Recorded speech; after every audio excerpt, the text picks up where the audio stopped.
네, 한 번 더 인사하실 때는 순종하는 삶 사시기 바랍니다. 함께 인사하겠습니다. 네, 오늘 이 시간 주님을 예배하시는 일신교회 모든 성도님들에게 하나님의 놀라운 사랑과 축복이 가득 넘쳐나기를 소망합니다. 어떤 여행자가 미국의 그랜드 캐년을 구경하기 위해서 가장자리까지 갔다가 실수로 발이 미끄러지는 바람에 벼랑 아래로 굴러 떨어지게 됐다고 합니다. 다행히 가까스로 작은 나뭇가지를 하나 움켜 잡을 수가 있었는데 간신히 매달린 그는 버둥대면서 간절하게 거기 위에 누구 없으세요? 누가 좀 구해주세요 라고 외쳤다고 합니다. 한참 소리를 지르고 있는 그에게 하나님의 음성이 들려왔는데 내가 구해주마. 그런데 너는 진실로 나를 믿느냐? 라고 그 하나님의 음성이 들려왔다고 합니다. 다급해진 여행자는 얼른 네, 믿습니다. 확실하게 믿습니다. 라고 대답했는데 다시 한번 그 음성이 들려오기를 정말로 너가 나를 믿는다면 너가 붙잡고 있는 그 나뭇가지에서 손을 떼어라 라는 음성이 들렸습니다. 나그네는 한참 동안 가만히 아무 말 없이 있다가 다시 이렇게 소리를 질렀습니다. 거기 하나님 말고 다른 사람은 없습니까? 물론 우스갯소리이긴 하지만 우리는 이 이야기를 통해서 우리의 신앙을 한번 되돌아볼 수 있어야 합니다.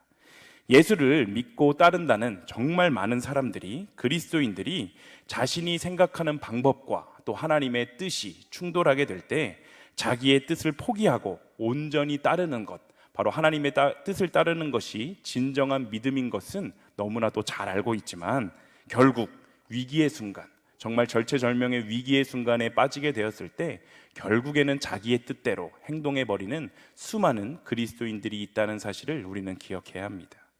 높은 확률로 하나님의 길, 또 하나님의 뜻은 우리가 쉽게 할 수 있는 것보다 어려운 길이고 또 큰 노력과 또 그에 따른 큰 희생이 필요할 때가 너무나도 많습니다. 그럼에도 불구하고 하나님의 뜻을 따르며 예수님의 제자로 이 땅을 살아가는 그리스도인들에게는 하나님의 음성을 따르는 것, 그것이 가장 중요한 사실임을 우리는 반드시 기억했으면 좋겠습니다. 비록 하나님의 뜻이 이해가 되지 않는다 하더라도 그 말씀에 순종을 넘어서 복종할 수 있는 그러한 믿음을 우리가 가질 수 있게 된다면 하나님이 부어주시는 놀라운 축복과 그 은혜를 우리가 만끽하며 이 세상의 삶을 살아갈 수 있을 것입니다. 우리의 눈앞에 잘 포장된 8차선 도로와 또 비포장된 오솔길이 있을 때 과연 어느 길이 더 좋은 길일까요? 정답은 우리가 목적지로 갈 수 있는 길, 바로 그 길이 좋은 길입니다. 아무리 포장이 잘 된 8차선에 뻥 뚫린 길이라고 할지라도 목적지에 다다를 수 없다면 그 길은 나쁜 길인 반면에 아무리 험하고 포장이 되어 있지 않은 거칠은 길이라고 하더라도 결국 목적지에 도착할 수 있는 길이라면 바로 그 길이 우리에게는 좋은 길입니다. 하지만 어리석게도 많은 사람들은 최종 목적지인 끝은 보지 않고 당장의 눈앞에 펼쳐진, 나의 눈앞에 펼쳐져 있는 그 길만을 바라보게 됩니다. 또 주님을 따르는 많은 사람들은 나는 최선을 다해서 하나님의 뜻에 순종하며 살려고 아등바등 노력하는데 왜 나의 삶에, 나의 인생은 언제나 험한 가시밭 길일까라고 고민하며 살아가는 사람들도 참 많습니다. 그러나 우리는 반드시 길이 아니라 그 끝을 비교해야 한다는 것을 기억하며 하나님의 말씀에 끝까지 순종하시는 우리 일신교회 모든 성도님들이 되셨으면 좋겠습니다. 이러한 맥락에서 오늘 본문 룻기에 등장하는 룻의 놀라운 순종의 삶을 통해 우리 역시 룻과 같은 순종의 삶을 살아내겠노라 결단하는 귀한 시간이 되었으면 좋겠습니다. 학창시절에 공부할 때 소설의 구성 단계에 대해서 들어보신 적이 있을 것입니다. 소설의 구성 단계는 발단, 전개, 위기, 절정, 결말 이렇게 5단계로 이루어지는데 룻기도 구성 자체가 그 소설과 아주 비슷합니다. 오늘 우리가 함께 이야기를 나눌 이 룻기 3장은 절정에 해당하는 부분인데 룻기 2장에서 보아스와 룻의 만남이 이루어지고 또 3장에서는 결혼으로 구체화되어가는 과정을 잘 보여줍니다. 나오미가 자신의 며느리인 그 룻을 자기 가문의 기업 물을 자로 여긴 보아스와 재혼을 시키기 위해서 룻에게 해야 할 행동들을 가르치는 장면이 등장하는데, 우리가 오늘 본문 룻기 3장 3절과 4절을 함께 읽어보도록 하겠습니다. 함께 읽습니다. 그런즉 너는 목욕하고 기름을 바르고 의복을 입고 타작마당에 내려가서 그 사람이 먹고 마시기를 다 하기까지는 그에게 보이지 말고, 그가 누울 때에 너는 그가 눕는 곳을 알았다가 들어가서 그의 발치 이불을 들고 거기 누우라. 그가 내 할 일을 내게 알게 하리라 하니. 아멘. 사실 시어머니였던 이 나오미의 입장에서 생각을 해보면, 가족이라고는 이제 그 며느리 딱 하나밖에 남지 않았는데, 그가 다시 시집을 가면 본인의 삶은 더 외로워지고 더 힘겨울 수밖에 없었을 것입니다. 그럼에도 불구하고 나오미는 자신의 며느리를 진심으로 사랑했기 때문에 그녀의 행복을 위해서 기꺼이 고통을 감수하겠다는 마음으로 그 재혼할 수 있는 방법을 아주 상세하게 소개해 줍니다. 또 며느리였던 룻 역시 아무리 시어머니의 그 말씀이라고 하지만 비교적 젊은 나이에 자신을 딸이라고 불렀을 정도로 나이가 많은 그 보아스의 아내가 되어라 라고 말하는 것이 마냥 달가운 이야기만은 아니었을지도 모릅니다. 게다가 오늘 본문 4절을 보면 한밤중에 여자의 몸으로 남자의 잠자리, 그 남자가 자고 있는 잠자리에 숨어들라라고 이야기를 하는데, 이것은 이스라엘 풍습을 잘 몰랐던 그 룻으로서는 쉽게 받아들일 수 없는 그 지시였을 것인데, 이것은 보아스를 향한 그 룻의 청혼의 방법이었고, 이스라엘의 독특한 문화였던 그 고엘 제도라는 것에 근거한 것이었습니다.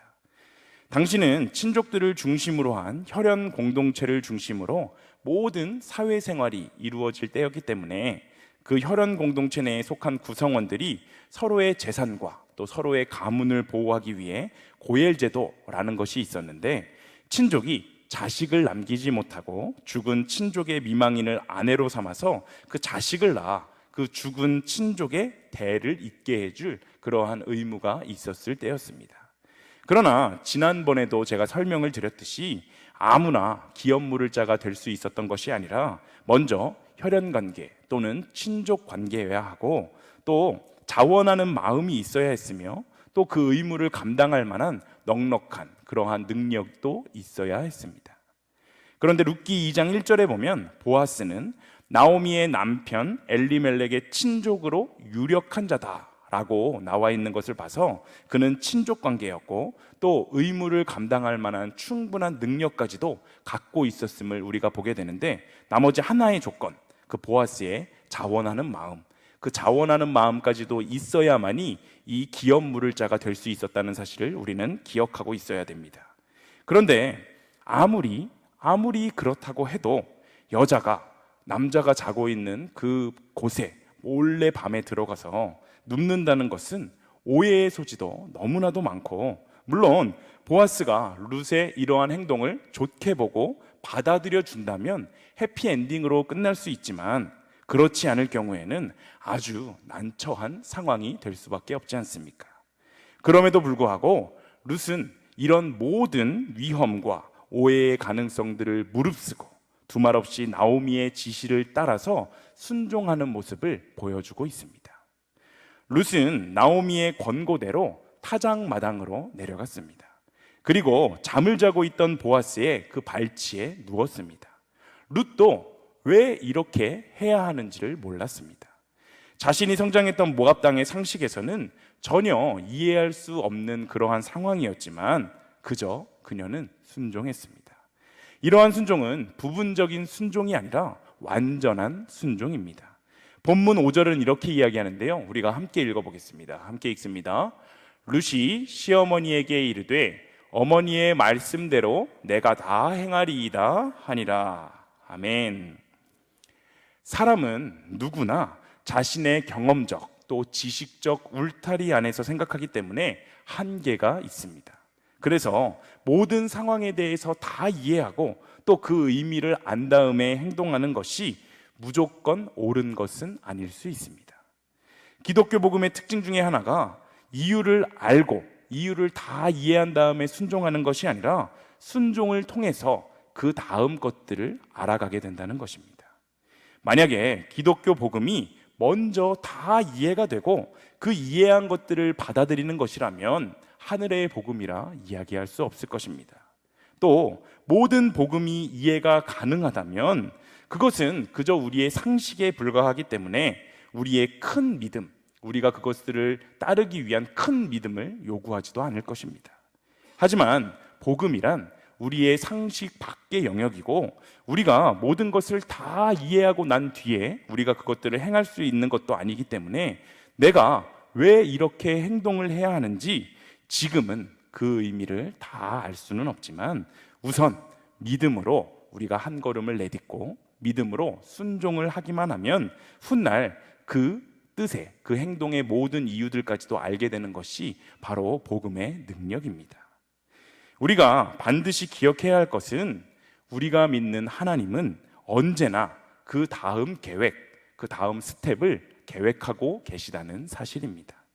하나님은 우리에게 기도의 감동, 또 용서의 감동, 헌신의 감동, 인내의 감동 등 수많은 감동들을 주시는 분이시지만 이 모든 것에 우리의 순종이 없다면, 우리가 이 모든 것을 순종으로 따르지 않는다면 하나님의 그 놀라우신 계획하심, 하나님의 그 놀라운 준비하심을 우리가 알 수 없을 것입니다. 노아는 아직 비가 오지도 않는 상황에서 홍수로 모든 살아있는 육체를 온 세상에서 끊을 것이니까 방주를 지어라 라고 하는 하나님의 그 음성을 듣게 됩니다. 이것은 노아의 입장에서 보면 참 따르기 어렵고 이해할 수도 없는 그러한 명령이었을 것입니다. 수백 년을 살면서 자신이 아직 경험해 보지도 못한 일, 그리고 누구도 이러한 일이 일어날 것이다 라고 상상조차도 하지 못했던 일이 그 대홍수가 일어날 것을 대비해서 방주를 짓는 그 일이 얼마나도 어려웠을까요?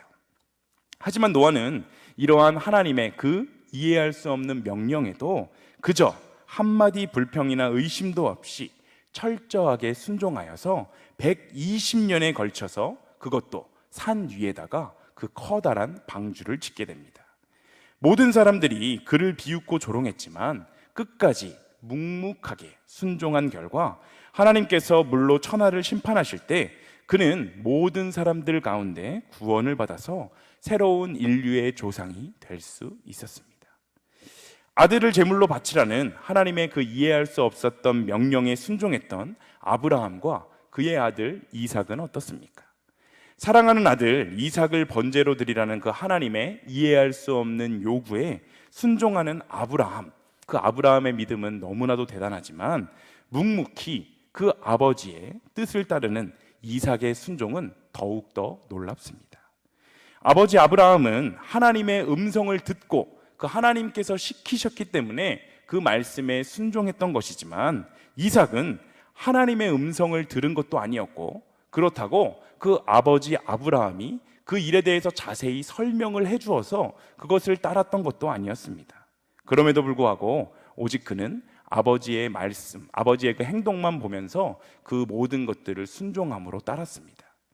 성서학자들에 따르면 이삭이 제물로 바쳐질 때의 나이가 17살에서 25살 정도로 이야기를 하는데 그 나이라면 이미 완전한 성인이었기 때문에 상대적으로 늙은 아버지였던 그 아브라함의 말을 얼마든지 힘으로라도 거부하고 거절하려면 얼마든지 거절할 수 있었을 것입니다.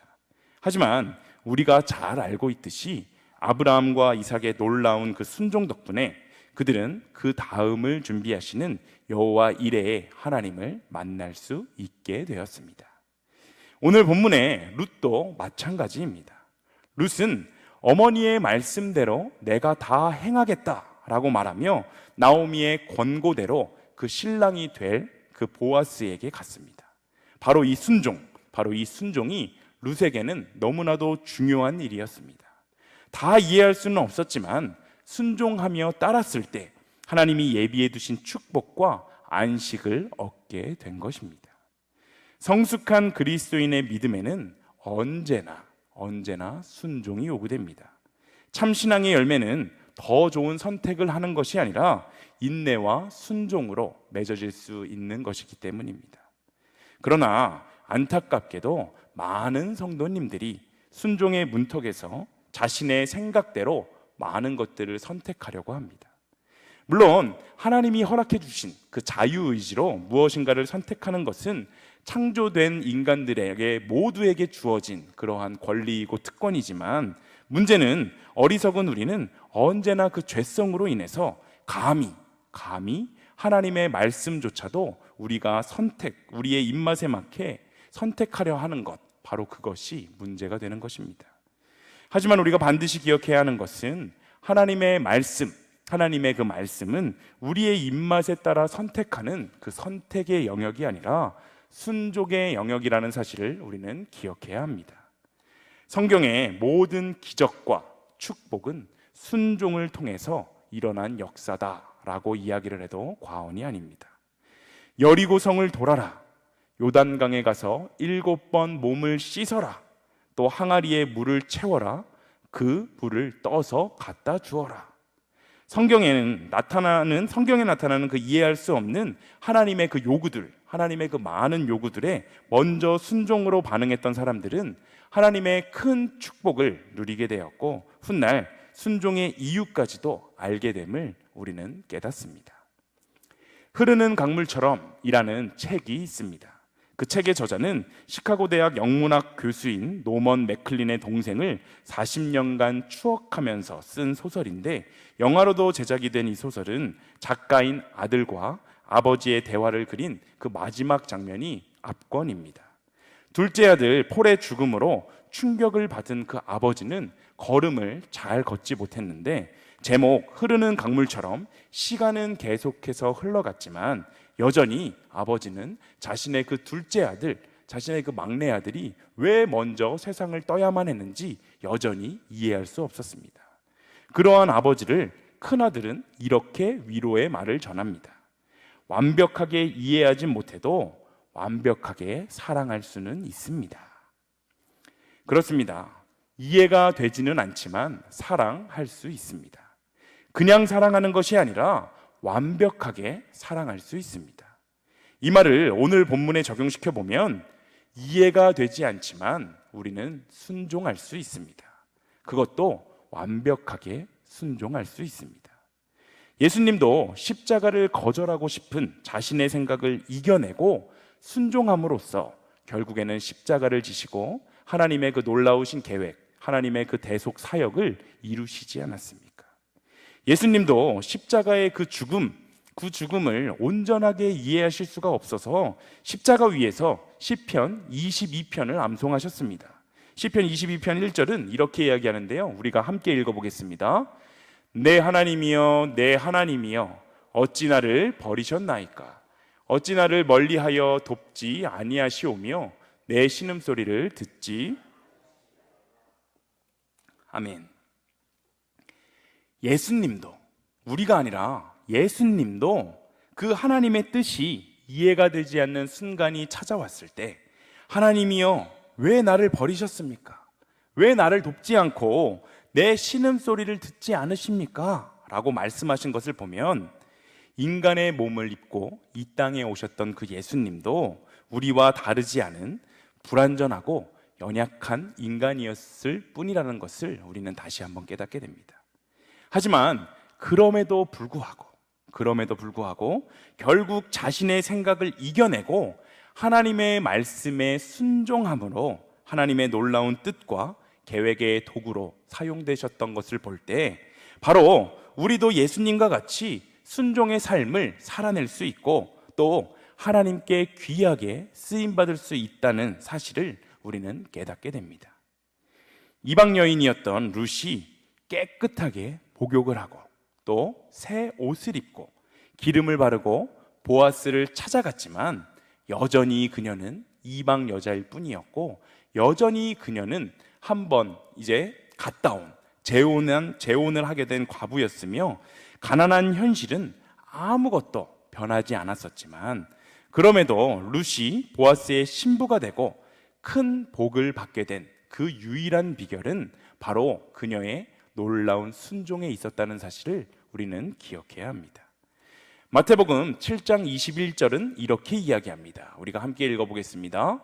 나더러 주여 주여 하는 자마다 천국에 다 들어갈 것이 아니요 다만 하늘에 계신 내 아버지의 뜻대로 행하는 자라야 들어가리라. 아멘. 이것은 언행의 일치가 되지 않는 사람, 곧 입으로는 주님을 그렇게 불러대면서도 행동으로는 순종하지 않는 사람, 그런 사람은 하나님의 나라에 들어갈 수 없다는 것을 잘 보여줍니다. 또한 사무엘상 15장 22절은 이렇게 이야기하는데요, 이 사무엘상 15장 말씀도 우리가 함께 읽어보겠습니다. 사무엘이 이르되 여호와께서 번제와 다른 제사를 그의 목소리를 청종하는 것을 좋아하심같이 좋아하시겠나이까. 순종이 제사보다 낫고 듣는 것이 순양의 기름보다 나으니. 아멘. 그렇습니다.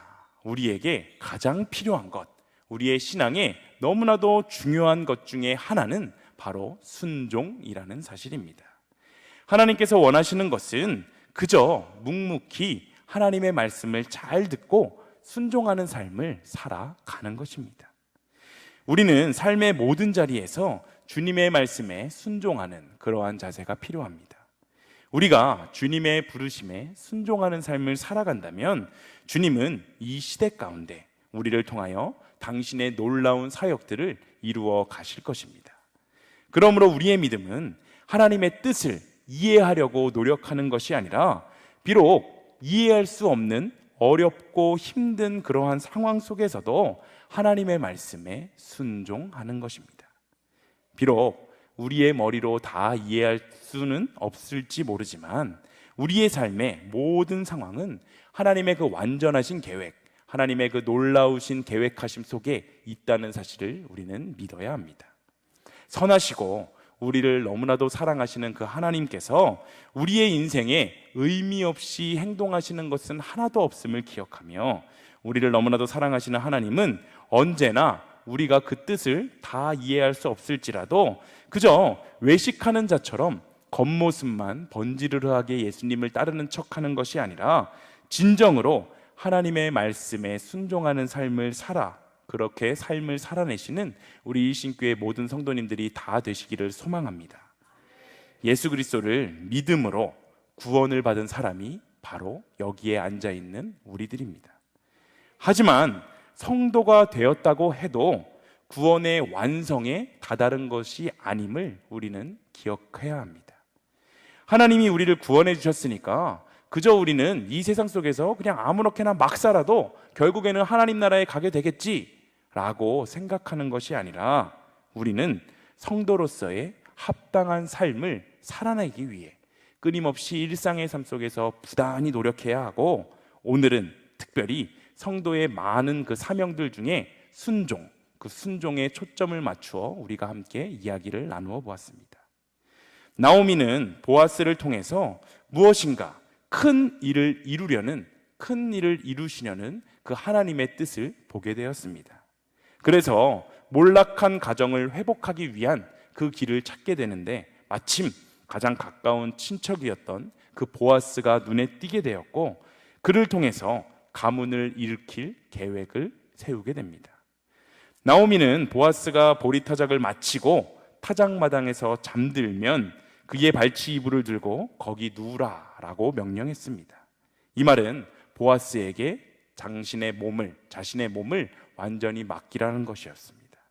그런데 보아스가 나오미의 남편 엘리멜렉의 가문을 이어줄 가까운 친족임은 분명했지만 그 문제에 관해서 아직 아무런 이야기도 나오지 않았었던 그 상황 속에서 사실 이 말은 너무나도 터무니없는 그러한 이야기였습니다. 하지만 룻은 이러한 터무니없어 보이는 이러한 말도 안 되는 그 시어머니의 명령에 자신의 생각을 내세우지 않고 전적으로 순종했습니다. 진정한 순종이란 바로 이런 것입니다. 우리가 이해할 수 있고 쉽게 순종할 수 있는 것은 엄밀하게 이야기하면 순종이라기보다는 그저 동의에 가깝습니다.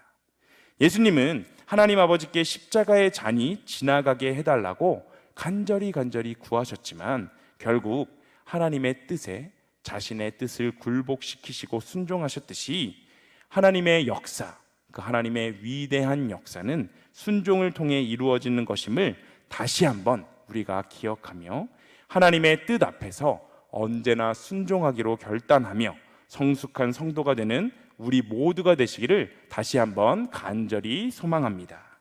우리 이 시간 함께 찬양하며 나아가겠습니다. 주님, 내가 여기 있사오니 나를